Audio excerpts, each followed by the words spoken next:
우리 딸이 결혼한 지 2년 가까이 이제 돼가고요. 처음에 우리 집에 와서 언니 저 으뜸이 제가 책임지겠으면 이럴 땐 그런 줄 알고 개했어요. 지금 나가 놀고 싶다 하잖아요. 에? 뭐라고? 사이가? 신혼집 같은 경우 얻을 때도. 아니 계약금도 없는 대출을 받아서 계약을 한다는 게 맞아요? 계약금이 없는데? 근데 우리 딸은 나이가 33살인데 큰 딸 또한 머리도 너무 순수하고 그냥 입버릇처럼 훅 이혼해 살지 마 훅 그냥 그렇게 뱉는 것 같아요. 이건 현실이잖아요. 남편의 행동들이 다 마음에 안 들어요. 차라리 그냥 너 말대로 이혼하겠다. 이혼이라는 이 꼬리표를 계속 달고 다닐지언정 무조건 이혼해야 되겠다라는 생각을 해봐요.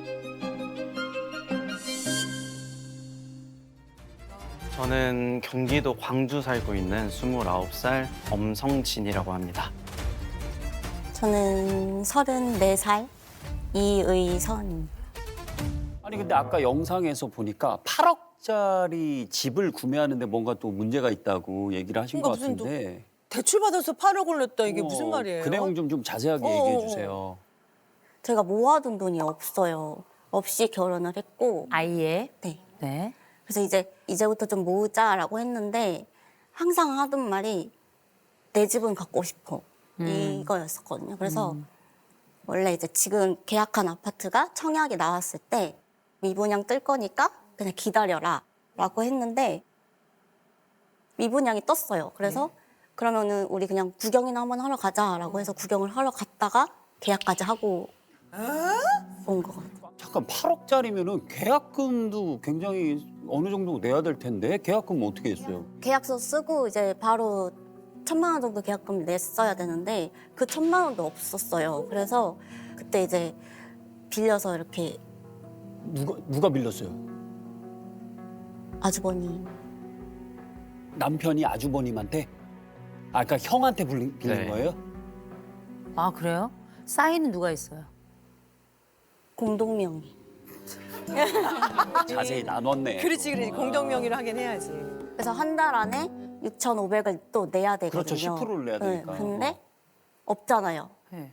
그래서 앞으로의 어떻게 계획을 좀 얘기를 해달라 했더니 대출 받으면 되지라고 하더라고요. 그러면서 캐피탈 얘기를 하더라고요. 캐피탈? 그 캐피탈 얘기를 하는데 제가 어떻게 가만히 있겠어요. 친정에 전화해서 이제 도와주셨죠. 친정 어머님이 근데 이 집 참 좋다. 형한테 전화 오면 1,000만 원이 나오고 엄마한테 전화 오면 막 돈이 막 쏟아져요. 근데 중요한 건 그게 다 빚이라는 거죠. 내 돈이 아니잖아요. 맞아요. 지금 빚이 얼마예요? 빚이요? 저는 빚이 없는데 예? 아파트 말고는 전 처음 계약서를 써본 거여가지고 아파트 말고는 아파트 빚이 8억이에요. 빚을 져본 적이 없어가지고. 지금 빚 졌어. 지금 빚이 진 아니, 거예요. 둘이 4억씩 빚이 있다. 그렇지. 그러니까 둘이 합해서 8억이 있는 거지. 지금은 경제권을 누가 가지고 계세요 그러면? 지금은 제가 가지고 있어요. 지금 잘 운영하고 계시는 거죠? 아니요. 이게 운영이 안 돼요. 아니요. 이게 운영이 안 돼요. 아, 이거 한번 물어봅시다. 남편분이 그냥 실례지만 한 달에 좀 얼마나 버시는지. 한 달에 1,000만 원 이상은. 1,000만 원 이상이요? 통장에 들어오는 건 그 정도인데 빠져나가는 게 그냥 거기서 반이에요. 왜냐면 그때 어느 정도 모았어? 라고 물어봤더니 0원이었었거든요. 아예 모은 게 없었거든요. 모아놓은 게 없다고요? 혹시 도박하세요? 아 진짜 이거 정말 그거 빼고는 이게 지금 얼마가 나가는지 혹시 알고 있어요? 정확하게? 일단은 돈 관리는 아내가 하고 있어서 저한테 개인적으로 보험비나 빠지는 거 말고는 네. 잘 몰라요. 본인은 한 달 용돈 얼마예요? 20만 원이라고 얼마 전에 책정을 해줘가지고 나머지 돈 다 어디 있어요? 남는 돈이 진짜 어쩔 때는 뭐 150? 그러니까 카드를 많이 써서 카드값이 막 300 나올 때도 있고 해요. 뭐 때문에 이렇게 많이 나왔어? 라고 물어보면 나 하는 거 없어. 기름 넣고 밥 먹고 담배 사고 이 끝인데? 이게 돈 개념이 조금 없으시구나. 아내가 생각하는 이 남편의 가장 큰 문제점은 뭐예요? 나이가 어려서 그런지 모르겠는데 노는 걸 너무 좋아해요. 결혼을 하고도 이제 뭐 새벽까지 놀려고 하니까 아, 새벽까지 노는 거. 새벽까지? 6시에 들어온 적도 있었고 아침 6시? 아침 6시? 남편은 어떻게 놀아요? 거짓말을 하다 들켰어요. 어떤 거짓말? 노래방 가서 이제 여자를 부른다든지. 어머. 그 날이 응. 저희 웨딩 촬영한 거 이제 셀렉하는 날. 그 셀렉 되게 중요한데? 약속이 있으니 나가겠다라고 해서 알았다고 하고 내보냈는데 이제 그 노래방에서 사진 보고 톡으로 보낸 거 사진 보고 이거는 잘못됐고요. 셀렉은 같이 했어요. 그래가지고 아, 그때 그- 이제 집에서 몇 장 골라라 해가지고 골랐고 뭐 그날 제가 뭐 골라야 되는데 진짜 눈치 없이 나가서 뭐 노래방 가고 그러진 않았고요. 그러니까 이 정보들은 좀 잘못된 정보들이어가지고 근데 저는 증거를 이미 다 들었기 때문에 나는 내 와이프한테 신뢰를 많이 쌓았고 믿음을 많이 줬기 때문에 너만 잘해. 너만 걸리지 마.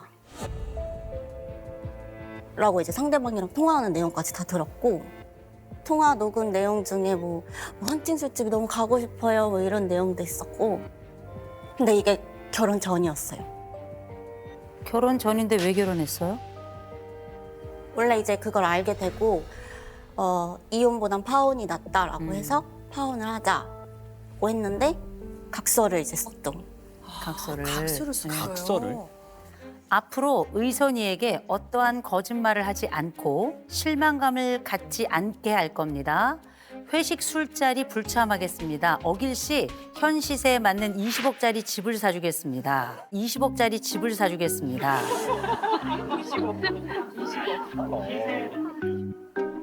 제가 볼 땐 이 각서가 거짓말이에요.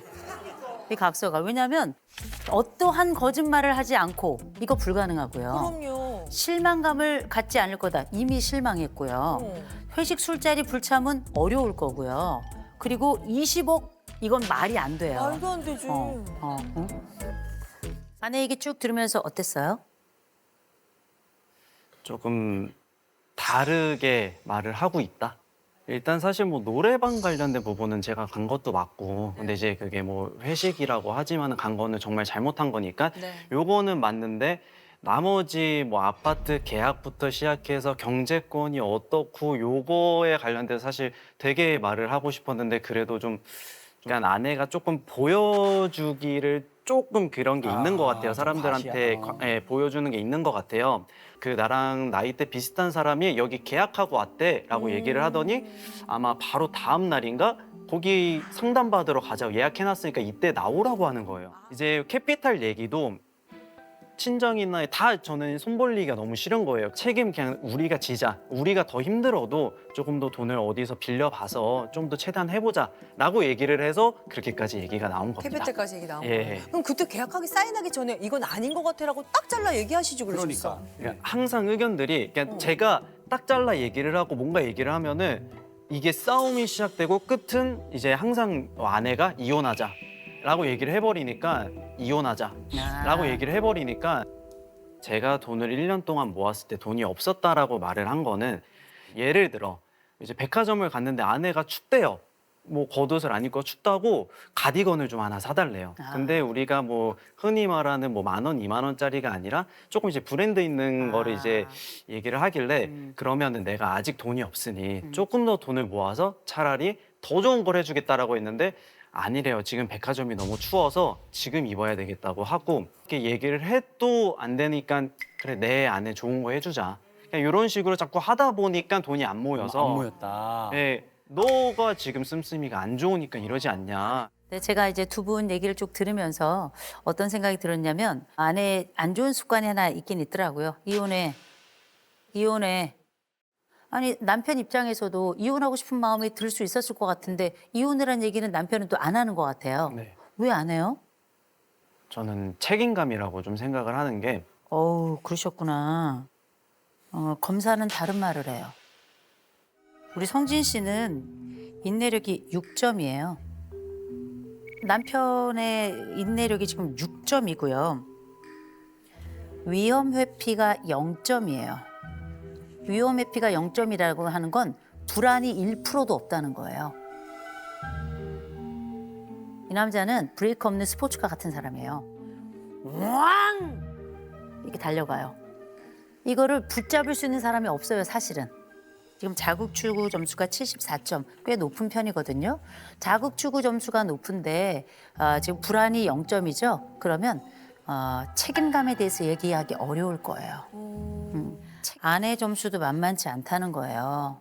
아내는 기본적으로 자국추구 점수는 낮아요. 그래서 안정을 추구하는 형이 맞거든요. 그때 이 아내가 불안이 99점이에요. 지금 이 집의 지표로만 딱 보죠. 그러면 남편은 위험 회피가 0점, 0이야. 아내는 위험 회피가 99점, 100점 가까이. 거의 전 인생이거든요. 공포 제로하고 공포 덩어리가 만난 거예요. 이게 지금 사회적 민감성이 아내는 98점이고요. 남편은 96점이에요. 이게 뭐냐면 다른 사람들에게 공감을 계속 받고 내 감정이 충실히 맞춰줘야 되고 그리고 나라는 사람의 사랑을 받아야 되고 이런 지표라고 보시면 돼요. 근데 이 둘 다 너무 간절해. 그런데 이 둘이 다 이런 부분을 채워줄 역량이 안 돼요. 역량이 안 돼서 아내는 맨날 외로울 거예요. 남편은 내가 원하는 만큼 내 아내가 나를 충족시켜주지 않아요. 여러 가지 면에서. 그러니까 자꾸 겉돌기도 하는데 그건 아내의 문제가 아니라 본인이 가지고 있는 약간의 기질의 문제가 조금 있기도 있어요. 그래서 제가 이 말씀을 좀 드릴게요. 약속은 몇 가지 해야 될 것 같아요. 새벽에 들어오는 거. 이거는 애들이나 하는 짓이에요. 네.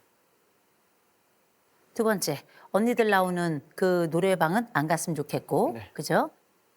아내에게 불안을 주면 안 돼요. 네. 아내가 지금 눈물이 들어갔다 나갔다 들어갔다 나갔다를 해요. 아내가 굉장히 마음이 약하거든요. 그냥 또 한 가지, 제가 어렵게 생각하는 지점은 이제 형들이에요. 형, 바로 그 형. 그 형하고 만나면 좀 줄이시는 게 좋긴 할 것 같아요. 네네. 한 가지 제가 아내에게 부탁하고 싶은 게 있어요. 이혼이란 말 하지 말아요. 진짜. 이건 굉장히 중요한 거예요. 두 번째, 두 분 공동 통장은 가져야 돼요. 네. 서로에게 좀 명확하게 서로를 알고 보이자. 그리고 미래에 대한 계획도 좀 세우셔야 돼요. 아이는 언제쯤 갖자. 그 사이 우리 빚은 요렇게 매해 얼마씩 갚아가자라고 하는 계획을 선명하게 서로에게 보여서 서로의 계획이 서로의 희망이 될 수 있도록 그렇게 갔으면 좋겠습니다. 자기야, 나는 자기 약속대로 내가 이렇게 할게. 이렇게 서로 다짐을 좀 해주셔야 될 것 같아요. 새벽 3시 반 안으로 그냥 무조건 들어오기로 하고 여인들이 있는 건 얼씬도 안 할 거고 그다음에 우리가 이제 공동 통장을 만들어서 조금 더 이제 가계부나 이런 거를 조금 더 서로 볼 수 있도록 공유를 해야 되고 형은 그 연락 안 하고 있어 지금. 전화 왔는데요. 전화 오는 것만 받고 있고 내가 하지는 아니 않고 있어. 뭐야 그거는. 저희가 회사 사람이다 보니까 일적으로 이렇게 전화 올 때가 있어요. 이거 놀지는 않고 일적인 전화는 받아야 되니까. 그분과 유흥은 하지 말라는 거죠. 그죠? 그렇게 약속을 지금 해주신 거죠? 그럼요. 네, 좋습니다. 우리 남편 아내 한번 안아주세요. 안아주세요. 그렇게 남자답게. 그래.